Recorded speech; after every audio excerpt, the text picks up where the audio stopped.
Hello guys, good morning. So for today's video, i-update ko lang kayo doon sa mga pananim ko dito sa aking rooftop. So hindi ko to rooftop ni amo. So yun nga pala yung yung aking mga tinanim na mga kamatis. At ito naman yung aking pinya. So yan ay months ago na.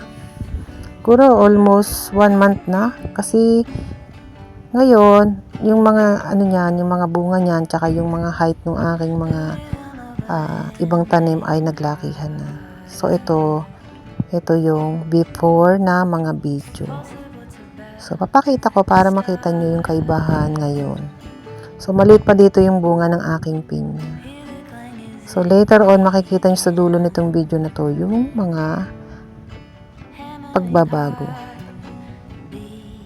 So dito nga pala sa rooftop ng amo ko ay malaya akong nakakapagtanim kung ano yung gusto ko. Meron mga pinapalagay na mga halaman din dyan yung amo ko, pero mostly ako yung nagtanim dyan. So pag nakita naman niya na maganda, okay lang sa kanya.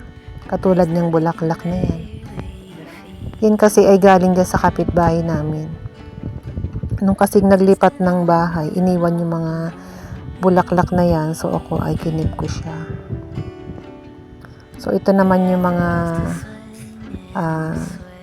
orchids na inaalagaan ni amo. So actually yan ay galing pa doon sa mga pinamili namin dati pa. Pero since na nahilig na naman siya sa pag-aalaga nito lately, binibilan niya pa ng mga fertilizer tsaka ng mga mga lupa galing sa China. So ito yung aking dating pigs. Yung pigs ko ay namayat nitong nagtaglamig. Ayaw talaga ng pigs ng sobrang lamig. So ayan, namayat siya. Pero sa dulo ng video na to, makita nyo kung ano yung pagbabago ng aking mga dating tanim. So ito naman yung mga pinunla ko na mga sili, sweet chili. Tapos dito may pinunla ako dyan. So actually hindi yan sumipol.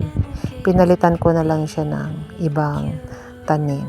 So ganito siya noong sumibol after a week nang naitanim ko siya dyan. So ito na yung naging after a day, siguro after 1 week, ganyan na yung naging tangkad ng aking mga sili. Tapos ito naman yung mga kamatis ko, guys. Nakita niyo naman, diba? So medyo mabagal ang paglaki nitong mga kamatis ko. Pero nilagyan ko na yan ng fertilizer. So itong mga sili ang mabilis na lumaki. So yan ay nailipat ko na rin sa ibang mga paso. Wali natira na lang siguro dyan ngayon. Sa mga oras na to ay mga 4 na lang. So ito yung kamatis ko na isa. Dati kasi makakasama sila, ngayon pinagbukod-bukod ko na kaya naglalakihan na siya.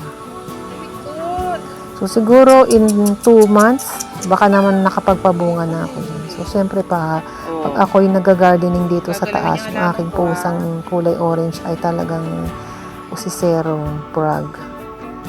So ito nga pala yung mga tinanim ko na mga sili na binukod ko na actually.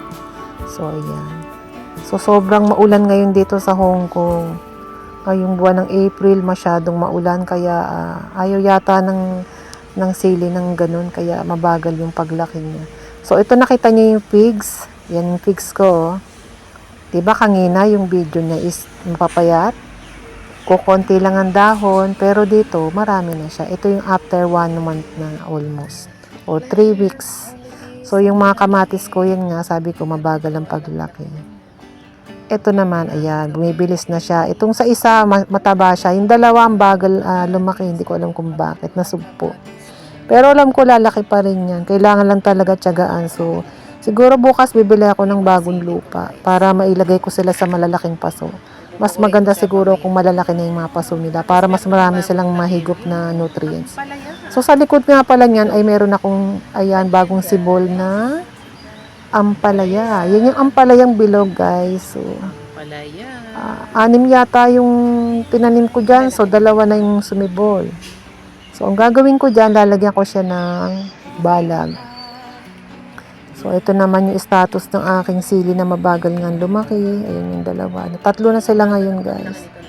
So, may kabagalan ang Ano paglaki yata ng ng sili sili na kasi masyadong ayaw nga nila maraming ng tubig, masyadong eh. matubig. Nag-uulan kasi So, yun naman ngayon yung dito. mint na kinuha ko sa school. Kung nakita nyo nung nakakaraan ko mga video, may tinanim ako na isang sanga, yan na po yun. Yan ang mint. So, pwedeng ilagay yan sa salad at pwede rin inumin pag lagay mo sa tubig, lalagyan mo siya ng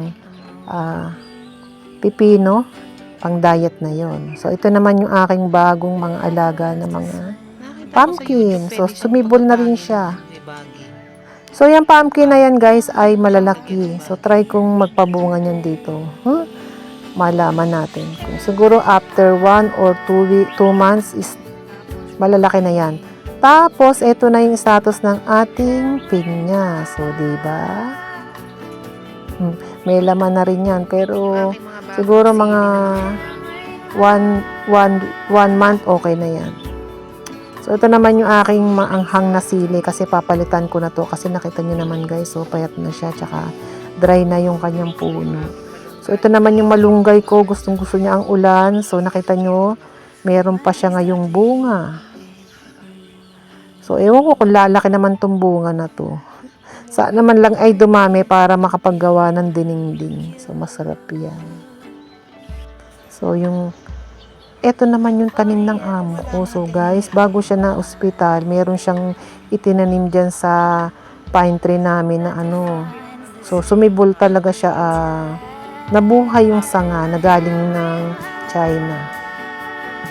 So, today's situation dito sa Hong Kong as of April 22 ay napakalakas ng ulan. So, nakikita nyo naman yan.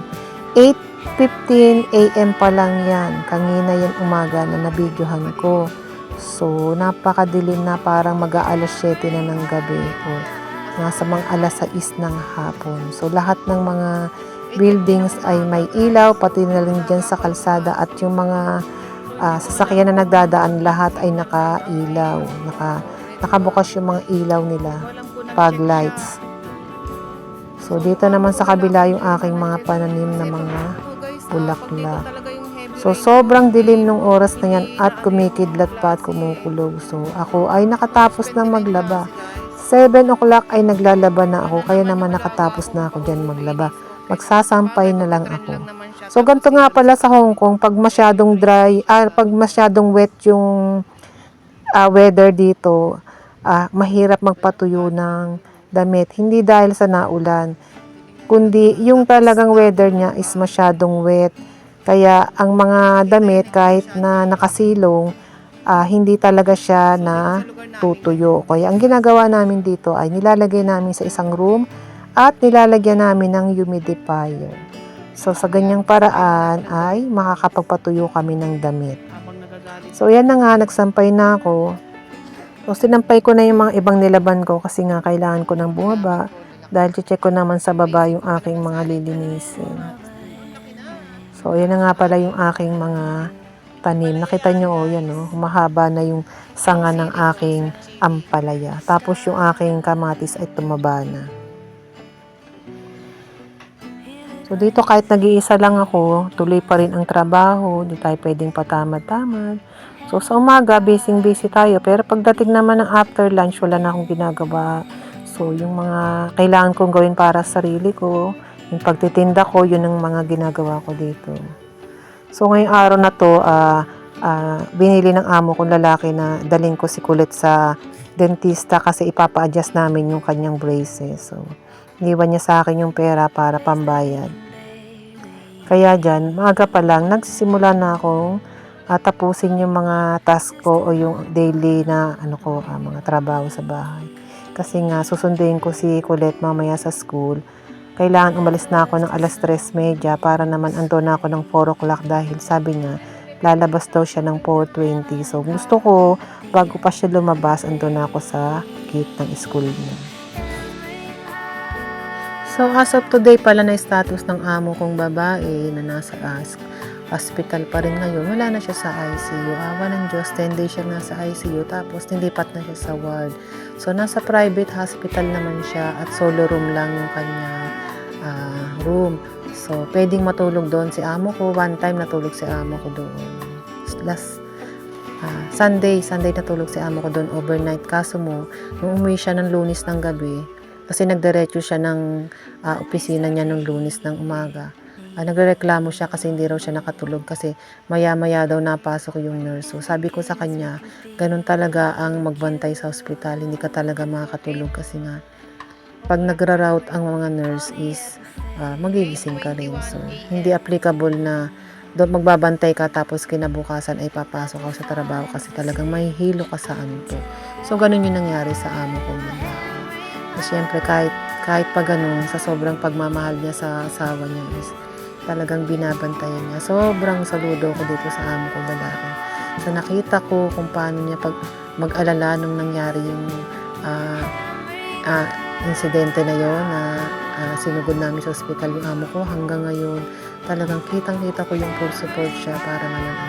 So alam ko na naniniwala ako na mapapabilis ang pag-recover ng amo ko babae kasi nga is napaka mapagmahal nitong amo kong lalaki, napaka supportive sa asawa niya. So ako naman bilang yaya ng at all around dito sa bahay is mini-make sure ko na lahat ng mga bagay-bagay dito sa bahay ay na isa sa ayos ko at nagagampanan ko. So wala na silang iisipin pa kundi yung kung paano madadalaw si amo at magpalakas si amo sa ospital. So hindi na sila nag-aalala kung ano yung sitwasyon sa bahay ng anak nila. So ako na ang bahala doon.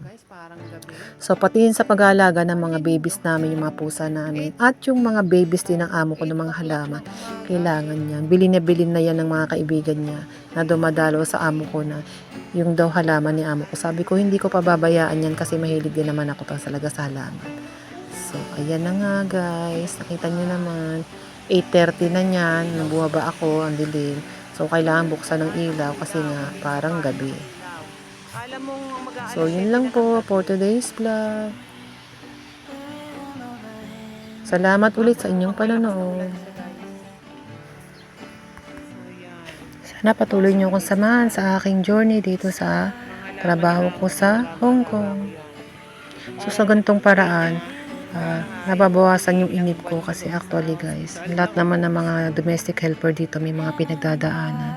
So may mga kanya-kanya rin kami mga problema, mga dinadala sa buhay. So sa ganitong paraan, nakakabawas sa akin sa mga pag-iisip ko, sa mga problema ko. So ang ginagawa ko na pagbablog ay para lang mawili ako at syempre ma-document ko yung mga pangyayari dito sa akin sa Hong Kong habang ako ay nandito pa.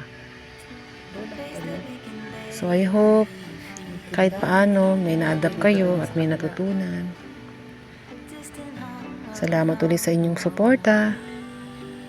Ingat kayo lahat, lalo na sa mga kaibigan ko dyan sa Hong Kong at sa Pilipinas at sa iba pang panig ng mundo.